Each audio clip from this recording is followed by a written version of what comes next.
Hey everyone, welcome to This Explainer. Today we're diving into a really fascinating, high-stakes corporate story, Sugarless Scoops, or SLS. If you're tackling the Cambridge A-Level Business Paper 3, specifically Insert 1, you're going to want to pay close attention. We're looking at their rapid growth, some really tough market challenges, and a massive, potentially make-or-break international expansion dilemma they are currently facing.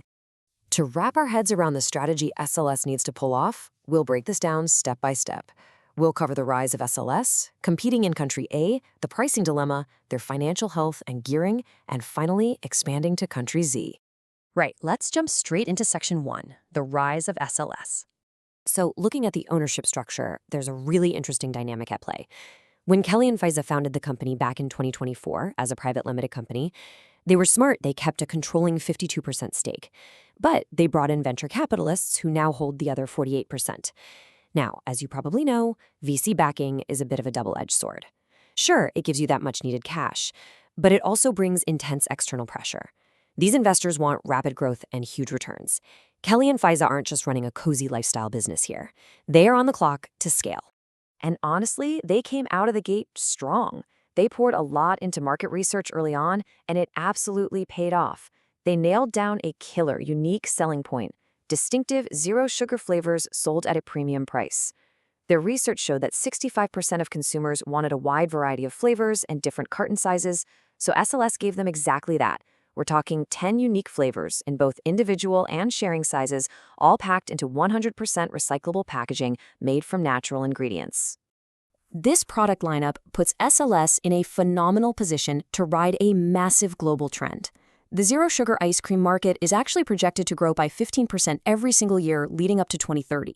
Plus, with nearly half of surveyed consumers saying they're ready to switch to a zero-sugar brand, SLS is just perfectly catching this wave of health-conscious eating.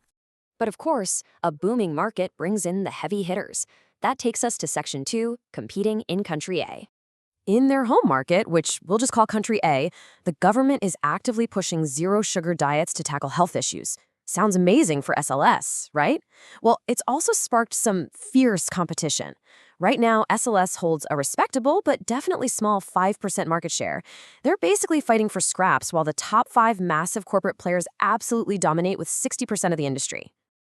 Even in this David versus Goliath situation, SLS is holding its ground. Country A recently saw a tiny bump in average monthly income, going from $500 to $510. That little increase lifted the whole zero-sugar market by about 4%. But here is the real takeaway. SLS totally outperformed the broader market. Thanks to some really clever social media marketing and free trials in supermarkets, they saw an 8% jump in sales to retailers. So they are definitely punching above their weight class. But as we know, driving sales doesn't automatically mean you're maximizing profit. Let's look at Section 3, the pricing dilemma. Inside the boardroom, things are getting a bit tense. To boost profitability, co-founder Kelly wants to bump up the price of their individual premium cartons from $3.50 to $4. That is roughly a 14% hike. But Faiza's looking at the market research, and she's warning that this specific price increase is going to cause a massive 20% drop in the quantity demanded. So who's making the right call here? This is a textbook example of price elasticity of demand, because a 14% price hike is projected to trigger a disproportionately large 20% drop in volume. We're looking at elastic demand. The million-dollar question is whether that slightly higher profit margin per carton will actually make up for the massive hit in total units sold. For a company with only 5% of the market, getting this elasticity calculation wrong could just be brutal. And you'll see why that pricing gamble is so nerve-wracking when we look at Section 4, financial health and gearing. If there's one number you need to remember from their April 2026 financials, it's this: 64.81%. That is their gearing ratio.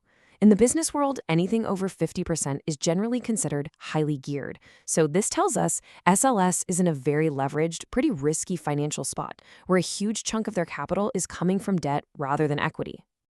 When we peek at the full financial summary, the whole picture snaps into focus. Now, they do have a solid profit of over $1 million and strong assets sitting north of $5.1 million. The catch? It's those non-current liabilities. They are sitting on $3.5 million in long-term debt, which is exactly what's driving up that dangerous gearing ratio. This leaves them with virtually no margin for error. If interest rates tick up, or if that pricing gamble fails and revenue drops, just servicing the debt they already have is going to be incredibly painful. This high wire financial balancing act leads us straight into our final and arguably most critical section, expanding to country Z. Okay, remember that 64.81% gearing ratio we just talked about? Well, to pull off an expansion into country Z, which does offer a great manufacturing base and a totally fresh market, SLS needs to borrow an additional $3 million long term. This money would fund a brand new factory and a regional office far from home, in a place where nobody really knows their brand yet. Piling another $3 million in debt on top of a company already geared at almost 65%, that is a monumental risk that could literally break the business. Plus, expanding means dealing with some really stark demographic differences. Country Z has much cheaper labor, a medium average income, and absolutely no minimum wage, unlike Country A. Sounds good for costs, right? But the average education level in Country Z is only 7 years. That's about half of Country A's 13 years. This creates a massive hurdle when it comes to training manufacturing staff and maintaining the super premium quality that actually justifies SLS's high price tags.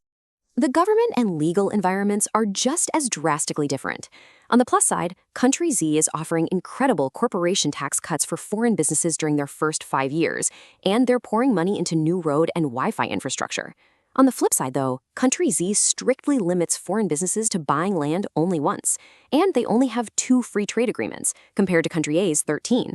So that severely bottlenecks how SLS might want to export from Country Z down the road. To navigate all these crazy cultural, educational, and legal differences, Callie and Faiza are looking at a decentralization strategy. Instead of trying to micromanage everything from headquarters, they're proposing to hand over the reins for production, distribution, and marketing to a brand new autonomous regional office, right in Country Z. Now, this would let the team make faster, locally informed decisions, but it definitely risks losing that tight grip on brand consistency. So, as we wrap up this explainer, you really have to weigh all these moving parts. You have to balance the sheer terror of a highly geared financial setup against the operational agility you get from a decentralized regional office. With venture capitalists constantly breathing down their necks for faster growth, we have to ask, is this debt-fueled, decentralized expansion into Country Z the ultimate blueprint for global dominance, or is it just a catastrophic step too far? Thank you so much for exploring the SLS case with us today, and keep asking the hard questions as you navigate the fascinating world of business strategy.